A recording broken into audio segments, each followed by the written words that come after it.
స్వయం పాకం అంటే ఏమిటి? అది ఎవరికి ఇవ్వాలో తెలుసుకుందాం.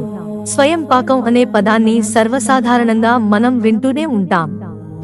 అయితే స్వయం పాకానికి అర్థం చాలా మందికి తెలియదు. దాని అర్థమేంటి? అసలు స్వయం పాకానికి కావలసిన సామాగ్రి ఏంటి?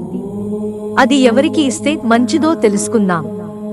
స్వయం పాకం అంటే స్వంతంగా వండుకుని తినడమని అంతా అనుకుంటాం.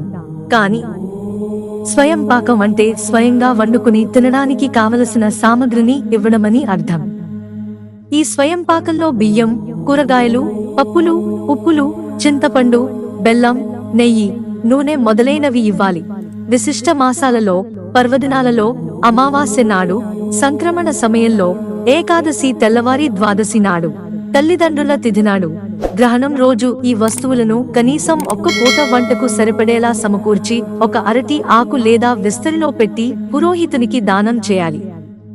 తిథి రోజు ఏ కారణం చేతనైనా తద్దినం పెట్టలేని వారు బ్రాహ్మణునికి ఈ స్వయంపాకం దానం, దక్షిణ తాంబూలాదులతో సమర్పించాలి. తోటకూర, గుమ్మడిపండు యథాశక్తి ఇవ్వవచ్చు.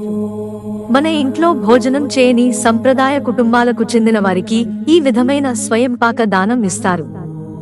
నిత్యాగ్ని హోత్రులైన కొందరు స్వయంగా వండుకొని భగవంతునికి నైవేద్యం సమర్పించి తదనంతరం భోజనం చేస్తారు. మిత్రులారా, ఛానల్ సబ్స్క్రైబ్ చేసుకోవడం మర్చిపోకండి. ధన్యవాదాలు.